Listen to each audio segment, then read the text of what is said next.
I've always thought that one of the best things about MMA is that everyone has their own style. Some people watch Mike Tyson on TV and want to learn how to throw massive punches. Or if you're Adesanya, you're trying to replicate some anime fight scene. We've seen some really unique and really effective styles throughout the history of the sport, but they have only worked for so long before they got figured out by the rest of the competition, or they were forced to make changes themselves. So today, I'm Bailey from MMA On Point. Just going to give a quick high five to all our Hall of Famers. Thanks for supporting the content, guys. And here are 10 fighters that got figured out. Number 10, Kevin RANDLEMAN. There are definitely things easier to do at school than decide to grapple with other dudes in the gym at lunchtime. Most people are just sat around trying to chat up girls. I'd like to run a few wrestling names for myself by you. Now I've narrowed it down to Luscious Lou and Texas Joe Hot Dog. The point is, Kevin RANDLEMAN was one of those guys that was in the wrestling room getting good at the art of taking and holding people down. He wasn't just good, by the way, he was a multiple-time champion. So Kevin RANDLEMAN, the senior from Sandusky, keeps his undefeated record intact. He becomes the 160-pound champion. And when he was done with wrestling, he had the perfect base to get into mixed martial arts, which was basically just getting started and wrestlers were kicking ass. No one could stop his takedown, and when he was on top, he was a monster. He won the UFC heavyweight title. But he eventually ran into Randy Couture, who was the first to discover that if you put him on his back and took him down, he was virtually defenseless. Then more and more opponents began to figure this out, and sometimes he'd be winning and they'd find that one opportunity to get on top, and that would be it. The fight was already over. RANDLEMAN's kind of that guy who is the definition of he can win when he's the hammer, but not when he's the nail. Number 9, Justin Gaethje. Look, I'm not Dominick Toretto. Your name is Harry, isn't it? I'm never going to play chicken with someone in my car at full speed, but let's face it, that's basically what Justin Gaethje was doing in his early MMA career. He'd run at you full pelt and force you to brawl with him, or at least push the pace so freaking high someone was going to gas, and his money was on you before him. Chuck in a couple of devastating leg kicks so you can't run away from him as he chases you down, and you've basically got Justin Gaethje version 1 in a nutshell. And a guy who also went 18-0 using that style on people. Which, I don't think I need to say it, that is incredibly impressive. But Eddie Alvarez was the first man to beat him, and he didn't do it easily, but he started going to the body, and that completely sapped what the highlight had left in the tank, and he was able to finish him. The Homer Simpson of MMA then fought Dustin next, and he must have been paying attention as well, because he used the same game plan, went to the body, and managed to outlast Justin as well. He probably had a chat with Trevor Whitman after that, and that's when he stopped playing human chicken with people and changed up his style, which actually turned out to be way more effective than his old game plan anyway. Number 8, Vitor Belfort. What even is a phenom anyway? It's kind of a personal thing. I need to Google this shit. A person who is outstandingly talented or admired. That's pretty damn accurate when you're talking about Vitor Belfort. When he popped up at UFC 12, he was a goddamn phenom. He was 19 years old, 4-time Brazilian Jiu-Jitsu world champion, and he could throw those devastatingly quick punches and rapid combination. Not much of his early competitions stood a chance at all, really, and he took a lot of them out in just a minute. But Randy Couture showed that if you could just make it past the first sort of 5 minutes, his power and speed would quickly fade, and it wasn't anywhere near the same level of threat. Then, after a few losses, he did actually become more conservative with his gas tank, as we slowly sort of saw throughout the rest of his career more and more people figure that out. Obviously, when he was in his whole TRT era, not many people could actually survive the opening onslaught anyway. Everything got approval, I never hide anything from anybody, the media. I learned in the Bible that the truth sets you free, and I'm righteousness in the relationship in my life every day. Because you had a guy like Luke Rockhold this week saying you're a dirty fighter. How do you respond to that? I think his head is still spinning from that kick. But after that, it was even more apparent that Vitor had about 3 minutes of fighting him, and then he would topple like a cursed UFC pay-per-view. Number 7, Edson Barboza. I don't think many people know that much about Edson Barboza. Did you know he was born prematurely at 28 weeks and given just a 50-50 chance of survival? And then he turned that into a 25-3 Muay Thai career. O júnior é considerado uma espécie de infante terrível do esporte, com apenas 7 meses praticando. Where he got 17 first-round finishes. It's not surprising really when you see him fight. He's easily one of the top 5 kicking games in MMA of all time. Speed, power, and accuracy as well. It all added up to him winning the Ring of Combat Lightweight Championship and then his first 4 UFC fights. He was undefeated and then Jamie Varner pressured him, took him down and finished him in the first round. But it wasn't for a while that other people started to repeat that game plan. Edson has always been very slick, and then 9 UFC wins later, he was still beating the likes of Pettis, Melendez, Dariush, and then Khabib pressured him, took him down, took away the space for his kick, kicks and just drowned him.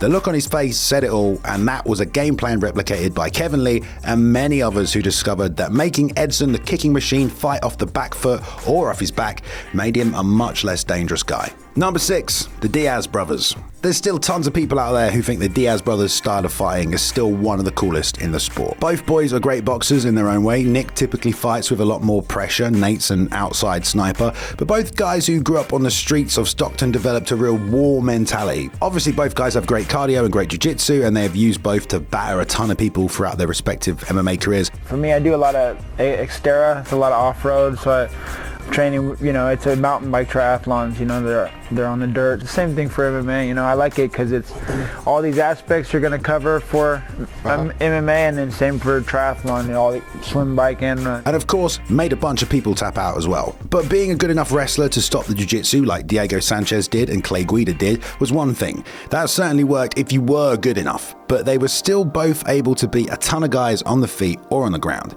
The game plan really came out when Nate got his title shot against Benson Henderson. That was when the heavy lead leg of that Diaz boxing style got exposed. After that, we're throwing spin and shit now. With no real takedown game, several times the Diaz brothers have been at the mercy of distant strikers who just stayed on the outside and picked them apart where there was very little they could do about it.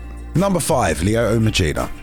Look, for the longest time, nobody thought karate worked in mixed martial arts. I guess because grappling became so dominant and the most important thing to learn, well, most people just boxed and then used Muay Thai because of the knees and elbows, you know. Lyoto Machida changed all of that. Lyoto Machida taking on Stefan Bonner. He had a very traditional karate style built around blitzes, and the actual execution of his striking techniques were very, very different from almost everyone else. But he also took it upon himself to learn BJJ, boxing, Muay Thai, and Japanese wrestling before he made the transition to the UFC. Inaki was in the crowd, and he congratulated me by slapping me in the face 3 times. Which made him a pretty dangerous guy. His rise through those other MMA promotions on his way to the big show was also super impressive, but especially in the UFC, guys just couldn't seem to land a glove on him. The guy was a real puzzle to solve, and he went 16-0 and won the belt before anyone could put the pieces together. But Shogun was the first guy that beat him, and he did it not by chasing him around, but by exchanging with him, waiting for his blitz and throwing at the same time. Welcome to the Machida era. As effective as Lyoto was at darting in, it also made him vulnerable, and it became the key to unlocking the mystery of the karate master. Number 4, Mark Coleman. I mean, just looking at the hammer, it's not hard to see what his ancestors did for a living, you know what I mean? Probably worked in mines hauling giant rocks, because Cole, man. Either way, that's what at least it looked like he'd been doing when he showed up. It was a big, muscled up, muscly man, and that was the game plan, wasn't it, really? Just grab the other guy and squeeze him. But when they took away headbutts, I had to learn a lot of other skills. Like, seriously, some of his early submissions were just him crushing the other dude. But he also invented ground and pound as well, I suppose. People like me because I beat people up. In just under a year, he won 6 UFC fights and 2 UFC tournaments just by being a hulking monster. Then it was Maurice Smith who kind of discovered that having that much muscle can only mean one thing: you're gonna get tired, and when that happens, they're as useful as a vacuum cleaner in John Jones's hotel room. Once everyone had seen that was the new game plan to beat Coleman. Let him wear himself out and then just push him over, or head kick him. Mark had to go and learn some actual MMA skills after that so he could continue to compete, and he stopped fighting like Bruce Banner, and you know what? He didn't do too badly. Number 3, Anthony Pettis. How many people have literally made a commentator say he ran off the wall like a ninja? I'm gonna go with 1, alright? Because you're not really supposed to run off the wall, are you? Spider-Man! Oh my God, this is it! Tell everyone to hang on! But it worked for Anthony Pettis, who, by the way, was an absolute killer in the WEC. And why was he so good? Because he was a Taekwondo black belt with an amazing submission game, so he'd throw some absolutely insane kicking technique. I mean, he got 3 triangles in the WEC. He was a unique problem to solve, and a pretty flashy one as well. But because Frankie and Gray Maynard drew in the UFC title fight, Anthony didn't get an immediate title shot at the UFC belt. So he instead fought Clay Guida, who showed exactly how you beat this guy. Non-stop, constant pressure, take away the space for his flashy kicks, and when he's tired, dump him and control him. He's like a puzzle, you know, just gotta try to figure him out slowly, you know. If you try to follow him the whole time, he's going to beat you. The thing is, Anthony didn't fight another guy who could do this to him for a while after that. Gilbert Melendez tried, but he got guillotined. But RDA fought Showtime for the title, and he absolutely demolished him with the same game plan. Then Eddie Alvarez, and after that, no one gave Pettis the space to use his fancy flying, sidewinding, kicking missiles. They just kept pressuring him, which I think is a bit rude, to be honest. You want to get to him, you got to go through me. Number 2, Dominick Cruz.